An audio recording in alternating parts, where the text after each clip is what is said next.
Jason Blum.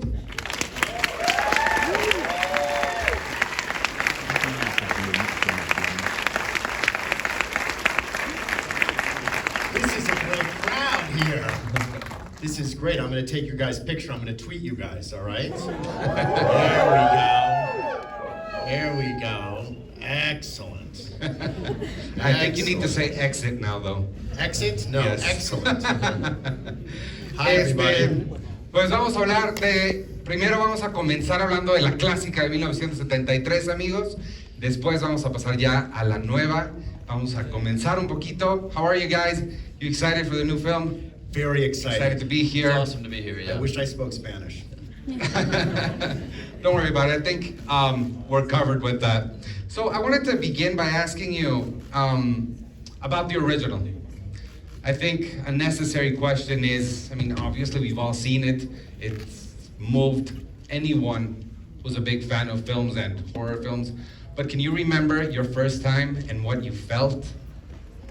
Yes, I think we both have different stories. Remember the first time we saw it, I was at my house, and I was never the same after I saw the movie. And I think as it relates to the Exorcist that David made, the one thing we were trying to, you have to be careful not to repeat or copy. And I think the only thing that we set out to copy from the first movie was we wanted people to feel the way they felt after they watched the original Exorcist, that they would feel the same way after watching our movie. That was the one thing, but it definitely changed my life. I'm not sure for the better or for the worse. Yeah, and for me, I grew up, my parents were very strict about the films that I watched, and horror films were not okay at my house. But that made me all the more fascinated with horror movies because they were forbidden. And so I had managed to see Nightmare on Elm Street, Halloween, Friday the 13th, and I wasn't prepared for The Exorcist. I saw it at a library in a cubicle with headphones on for the first time, and I guess I just expected it to be a horror movie like the other horror movies that I'd seen at this young age, and it was something very different. It felt really authentic and true, and like it could happen to you. And it scared me on a different primal level than just a startling jump scare or Freddy doing something crazy. It felt a little bit more biological and demonic. And do you think that comes from the fact that you saw it alone and in that? Because that replicates a lot of how movie watching is done nowadays. That's true. I mean, for me, I think it's just William Friedkin masterfully making a movie that has an authenticity to it. He's putting a movie together that feels almost like a documentary, from the clinical sequences of a spinal tap to the religious ceremony of it all. It always feels very observational, very clinical, and not clever like some of the other movies are trying to be a little bit more popcorn fun. That one felt like sit down, buckle up, and hold on tight. And get ready. And for both of you, do you think, or what do you think is what shocked audiences that much? Like specific elements of it that really left the people completely shocked? I think the fact that it felt, he referred to, what did he refer to it as? A theological thriller. I think the fact that it felt so much more real than other horror movies at the time. I think that's why it created the stir that it created, is that it just seemed like it was a true story. And I think, and it seemed true. And I think other horror movies at the time there was more camp, they were more of a fantasy. And so for me, I think that's why he's such a great filmmaker, and I think that's why the movie resonated the way that it did. And maybe that's why it lives so long, because I'm wondering what do you think of this? When we watch old movies or older movies nowadays, audiences are more cynical, they know a lot more, and they seem to affect us less, I think. But movies like The Exorcist or like Halloween still feel as important or shocking as the first time. Do you think, what do you think that is? They're timeless, I think it is, because they're not fashionable in the day. They're not a trend. They're not, The Exorcist stands out as a movie that was beginning a conversation about possession in a way that I don't think culture was. I wasn't born yet, but I don't think culture was as inundated with the taboo, the vulgarity of Reagan and what she's saying, and the grotesqueness of some of the content, but all done within almost relatable story of parenthood of a mother and her daughter, and it's like the background of a divorce and a background of an actress. There were these just details that I think really resonated and helped flesh out a world that felt like real characters. I feel like a lot of horror movies just jump right into what scares you and don't let it build like that movie does so brilliantly. It really does take its time. I saw it obviously in preparation for this, and it's a while before you see anything really shocking. Whenever you make it's interesting, and when there's not all horror movies, but lots of scary movies, we always struggled with this on Paranormal Activity, there was a lot of pressure to bring the first scare closer to the beginning, but when we would test the movie and bring it closer, it was never as effective. And I think there's a real tendency in studio movies, especially horror movies, to rush that first scare, but it's always much more effective if you're emotionally involved with the drama of the storytelling before you start to scare people. I'm actually going to come back to that in a little bit, but before we leave the original, I wanted to ask you, what did you, both of you, from your each standpoints, feel when it became clear that you were going to do this? What was the first thing that came in your mind? Was it fear? Was it excitement? Was it, what was it?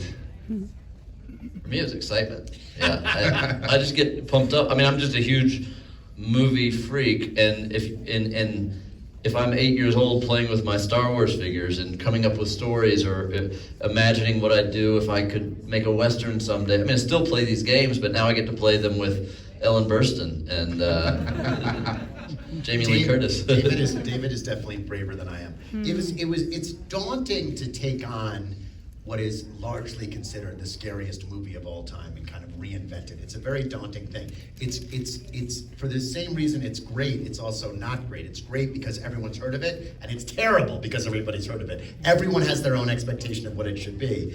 But I think the experience that David and I had with Halloween and the things that we learned reinventing that franchise gave me anyway, the kind of comfort and the confidence to, and the desire, I would say, to kind of tackle this.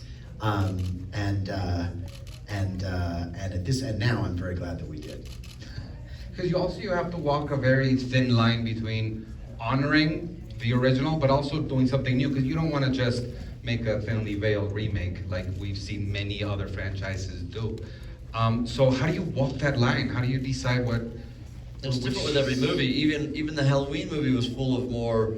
I mean, I call it fan service, but it's me bringing a lot of legacy characters in and little Easter eggs. If you like this beat, then there's little clever, witty, fun popcorn moments in those movies. And to some degree with this movie, it was thinning that out to make it feel really honest and take the cleverness away and make it feel raw and not like a movie. You know, I wasn't playing the movie games that I sometimes play with this movie.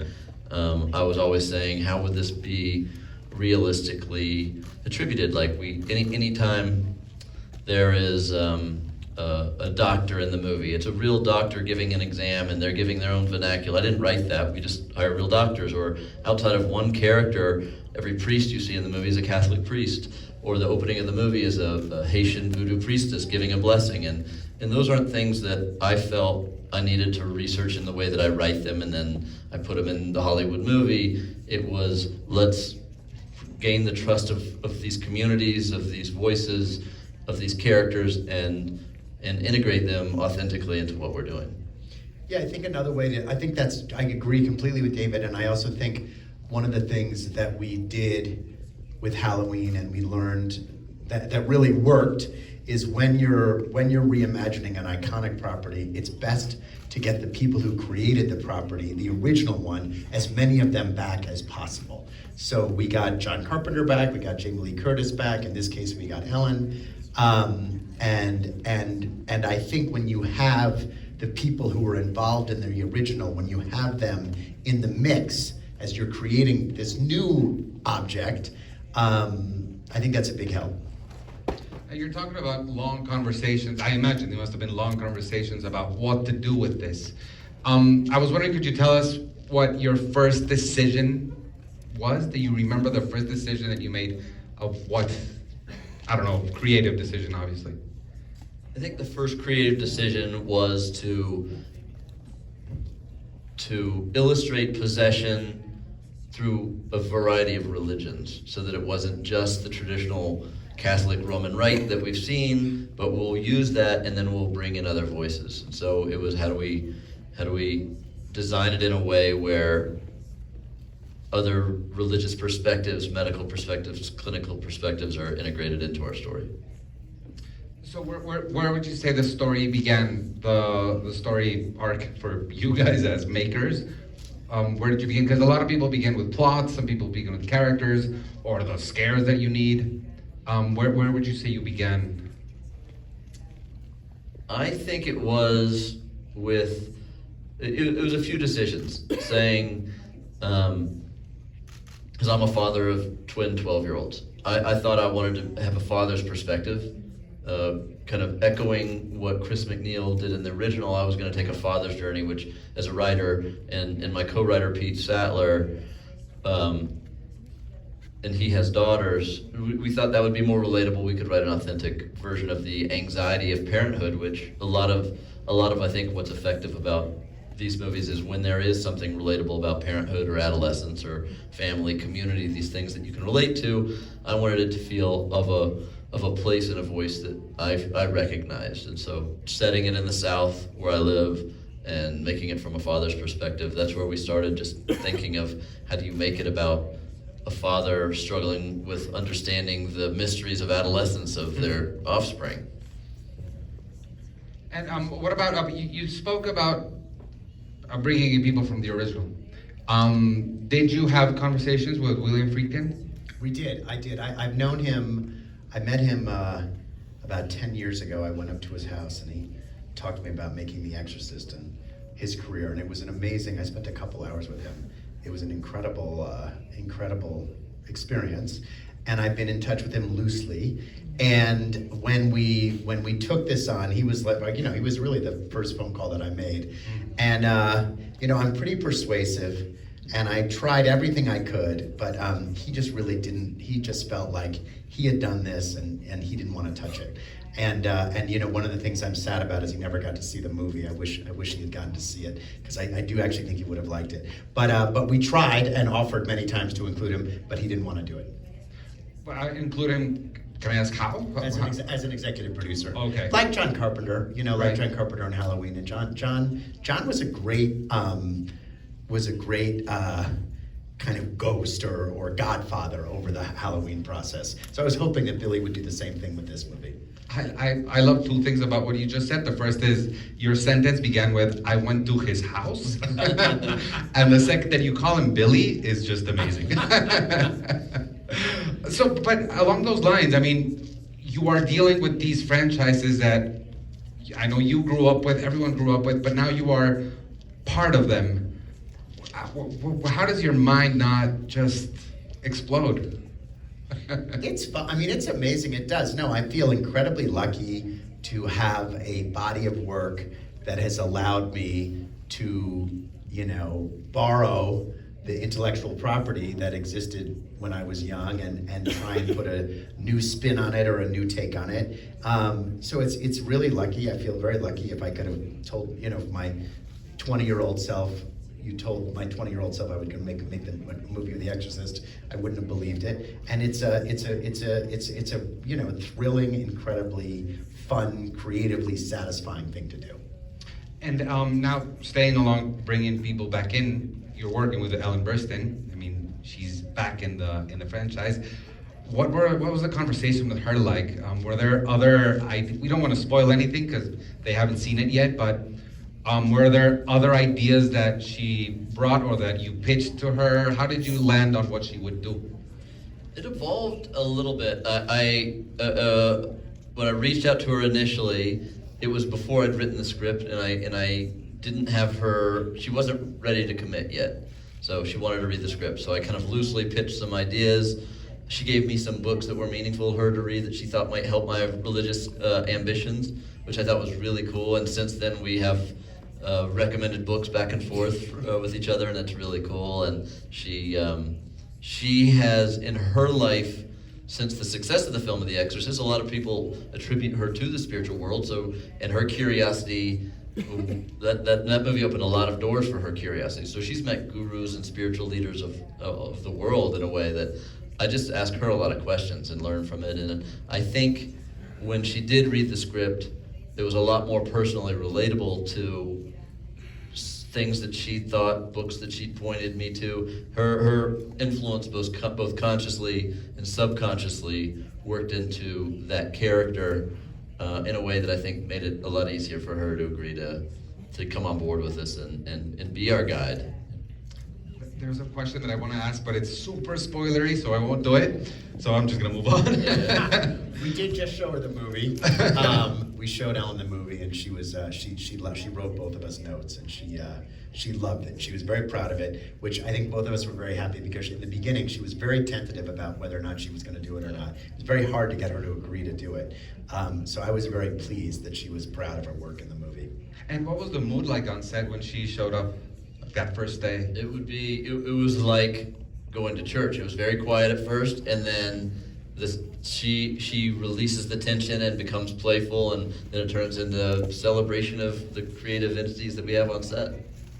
Yeah. Going into the filming, or staying on the filming, what about the work with the two little girls? It must be, I don't know how difficult or easy it is to work in this genre with small children.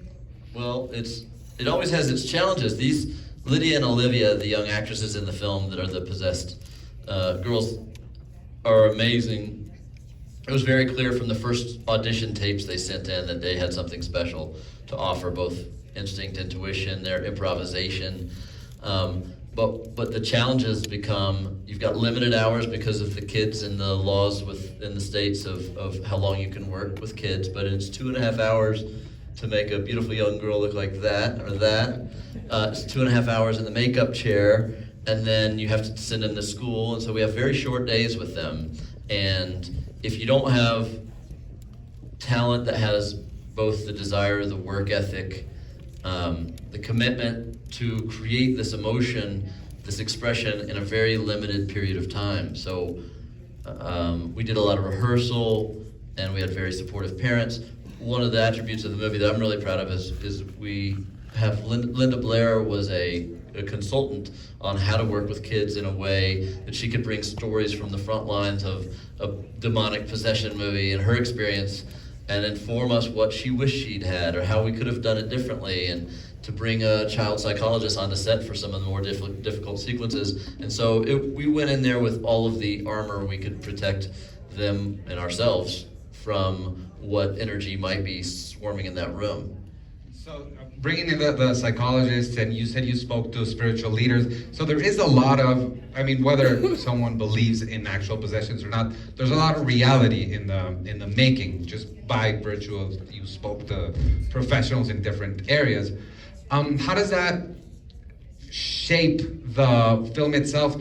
Specifically because I'm trying to connect these two things together. It seems very real, right? We go through it, and you described it perfectly with the original, how it takes its time because you seem to be in this real world. Was that very slow burn part of the original plan? It just felt like the right way to tell an authentic story, and to not get lost, like I was saying, not get lost in the cleverness of it. And you just want to be honest with yourself. And I've made a lot of independent dramas. I couldn't fully understand my intro, but I have a very eclectic career of comedies and dramas. And in this movie, it takes tools of some of the horror experience I have in Halloween, particularly in the logistics and makeup, and a lot of the team was the exact same team from Halloween. But it also takes tools from making movies I've done my entire career with young actors, and bringing emotional performances, and trying to make things feel believable and sculpting the right. I don't know that it's always authentic, but it's always striving to be respectful of someone's belief, respectful of someone's dignity, and then you can create conflict once you start recognizing and appreciating these things. Taking from both of, because both of you have worked in very different genres and very different things, and my question is, how do you think it's that adds to it, to the filmmaking of the making of a movie in a specific genre, or do you think it's better when people just perfect one single thing? I know when I pick directors for our movies, I'm actually more inclined to go with directors who've done different genres than directors who've done just horror movies. Studios do the opposite of that. If you are a real horror fan, like all of you here, all of us here today, you know that the jump scares are kind of the easier part of the horror movie. And what really makes the jump scares effective is the drama and the storytelling right before the jump scare. So you can have the greatest jump scare ever, but if you don't believe the conflict, or if you don't believe what's going on in the scene before the jump scare, it doesn't really work. And you can have actually a jump scare that's kind of silly, like a loud noise on a wall or whatever, but if you're I always use that example in Get Out, in the beginning of Get Out, when the two characters are driving, there's that great scare where a deer hits the window, but a deer hitting the window is not anything original. The reason it's so scary is because of the conversation they're having right beforehand. So we actually prefer to work with directors, which is why we work together on Halloween. If I admire a director's work, generally, I often reach out to him or her to see if they'll try a horror movie.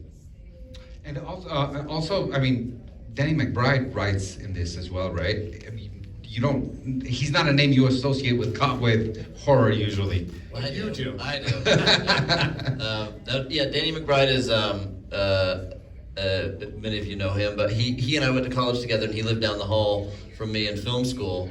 And so we really just bonded on our love of movies. And there's never been a moment in my career where I thought I was a type of director with a brand.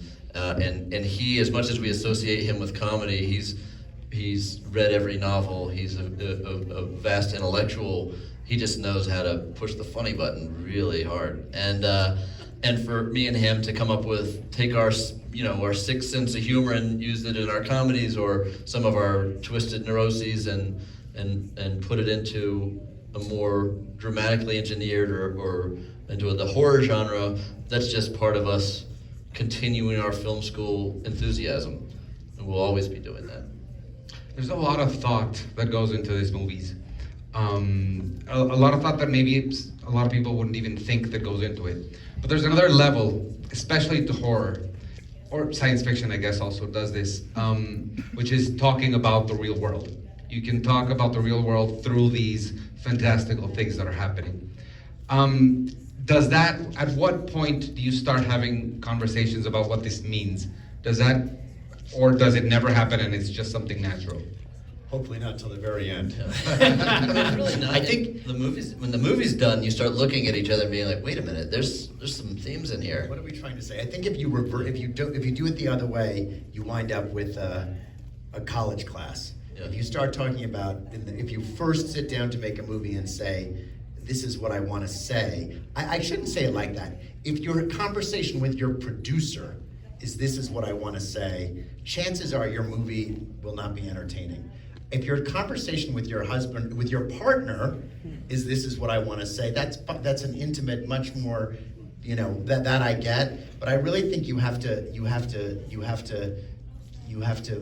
make your story compelling and exciting, and the meaning usually comes later, I think. I think that's a smart way to look at it, because if you're able to hide a message in a genre and be subversive in your storytelling, whether it's horror or science fiction or however we are through the politics of time, able to subtly put messages in a movie, that's great. But the second I find someone's trying to sell me something, I'm out.